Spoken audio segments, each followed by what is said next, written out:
Hello and welcome. I just want to encourage someone today in hope. It doesn't matter what your situation may be, we must remember that we have hope, and our hope lies in Jesus.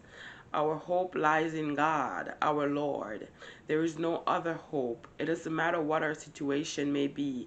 We can have hope in our infirmities. We can have hope in disarray. We can have hope no matter what the circumstance may be for us, right? I just want to speak a little bit on Joseph and the hope that he had comforted the children of Israel with before his death. So Joseph had hope even unto death. Joseph had hope for his bones. He had hope that even though he would be buried in Egypt, his bones will not remain there, right? Because he had hope that the children of Israel will eventually be taken out of Egypt, that God will visit them, and when they're going to leave, that they will also take his bones with them, right? And this is hope even unto death. So whoever says that there is no hope after death, that's not true. Because Joseph had hope. He had hope for his bones. He had hope. This is hope. He had hope that the people, his family, his brethren, will leave Egypt one day. He had hope for them because of the promises that God has made unto his fathers, right? So let me read verse 22 to 25 um, from Genesis 50. So, and Joseph dwelt in Egypt, he and his father's house, and Joseph lived 110 years. And Joseph saw Ephraim's children of the third generation. This was Joseph's great grandchildren, right? Ephraim was his first son. The children also of Machir, the son of Manasseh, were brought up upon Joseph's knees. This was his second son, grandchildren, which would be also Joseph's great grandchildren, right? He lived to see these children also. And Joseph said unto his brethren, I die, and God will surely visit you, right? He's beginning to comfort them now, and bring you out of this land unto the land which he sware to Abraham, to Isaac, and to Jacob, right? This is the land that God had promised them, the promised land. Joseph is still speaking about this land, right? At the age of 110. Joseph was told this probably many years before he left the land of Canaan, before he was sold to the Egyptians, right? And he's still comforting them with this promise of the Lord. And Joseph took an oath of the children of Israel, saying, God will surely visit you, and ye shall carry up my bones from hence. So Joseph is 110 years old now, and lying on his deathbed, and he's still reminding them of the promise that God has swore unto his father, right, Jacob, and his grandfather, right, Isaac. I mean, right, his grandfather Isaac, right, and his great grandfather Abraham.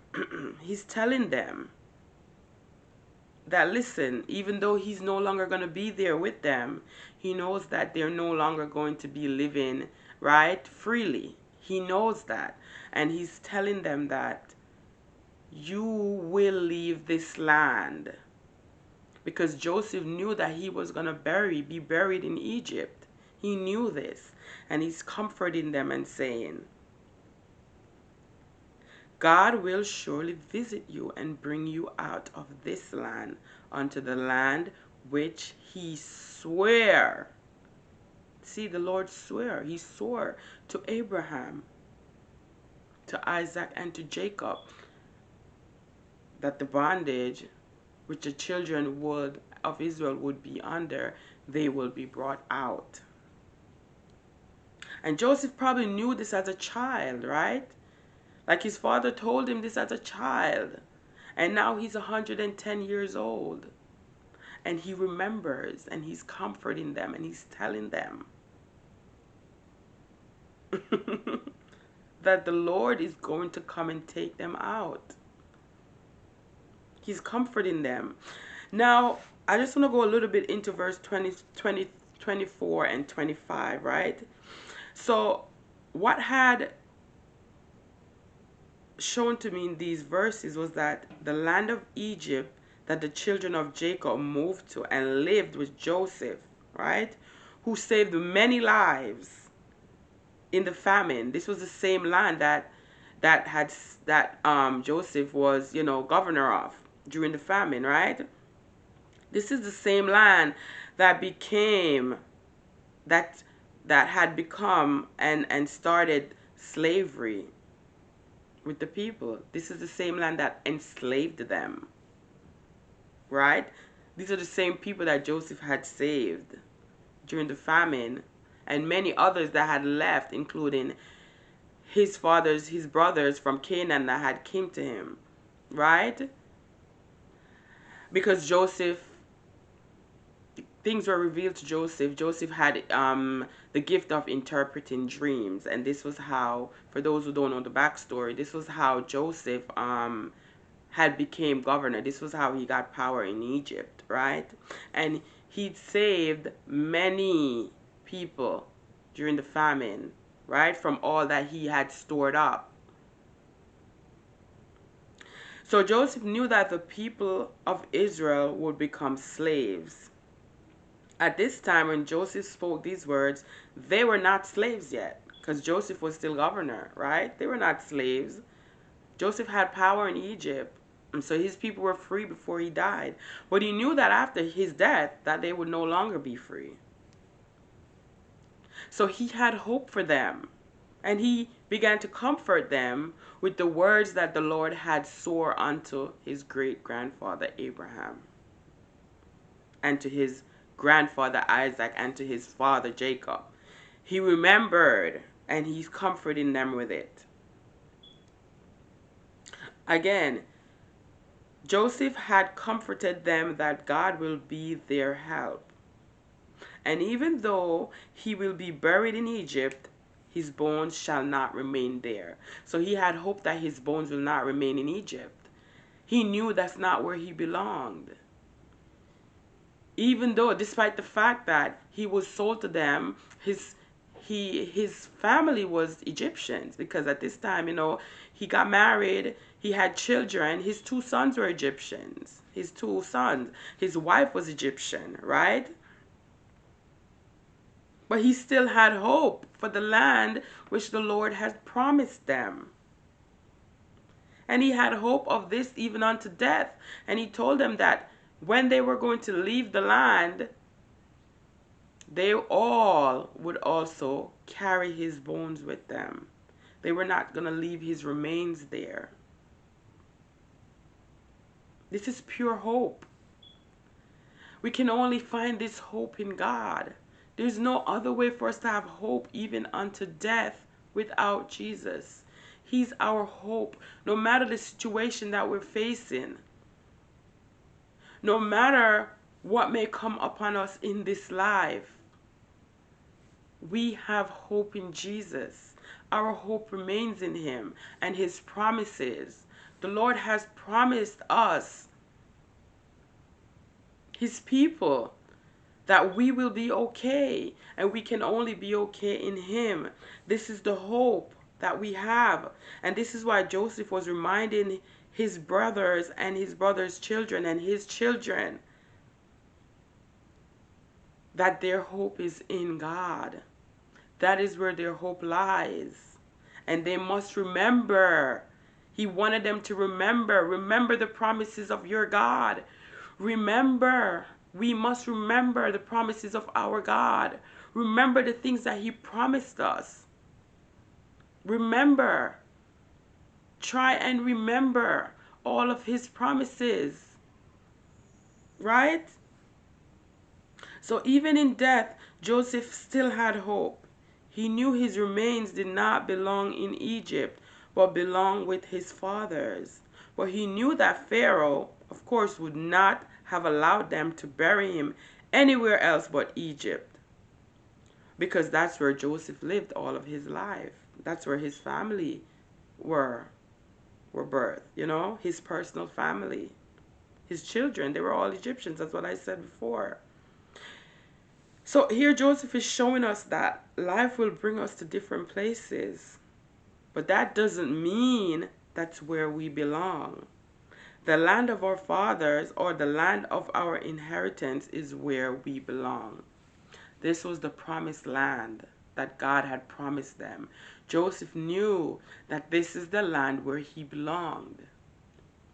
He knew he did not belong in Egypt. He knew the children of Israel did not belong in Egypt. He knew this. And even though he was going to die, and he knew that he was going to be buried in Egypt, he still had hope. That hope never left him from the inside of him, because it wasn't just about him, but it was also about his children and his children's children. It was about generations after him. It was never just about him. And it was never just about his father or his grandfather or his great-grandfather. It was about the people that was to come after them. It's about his lineage. It's about his bloodline. He had hope because he knew that they would still be here even unto today. He had hope for us today. He had hope for his family. He had hope because he knew and he believed in the promises of his God, of the God of his fathers. He believed in the promises that they gave, that God gave them. It never left him. So we as people of God today, we cannot let the world take away our hope. We cannot let the world take away the things that God has given unto us, the promises that he has given unto us, because he has promised us things. And we must remember. We must remember the promises. Remember them. This is how we are set free in our infirmities. This is how we are set free in our hardships, in the things that shall come upon us. This is how we shall be set free in times of persecution, in times of things that, will come upon us and our family, our children, our children's children. We have this hope. Our hope is in God. We must remember this. Remember it. This is our safe place. Our safe place is in the hope that God had promised us. Remember. So we must remember that no matter what the situation may be, our circumstance, no matter what we're seeing, we still have hope. We have hope even unto death. We have hope. We have hope from the very moment we got saved. We have hope in Jesus. He's there for us. He's there for us. He's there for us no matter what we face in this life. No matter what come upon us. The Lord is there for us. Go in the Word. Go in the Word and remember of the hope, of the promises that God has promised unto us. Right? Remember the land that you're in, that you may be in right now, the circumstance that you may be facing right now.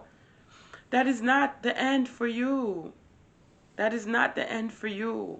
For there is hope. Our future is in the Lord.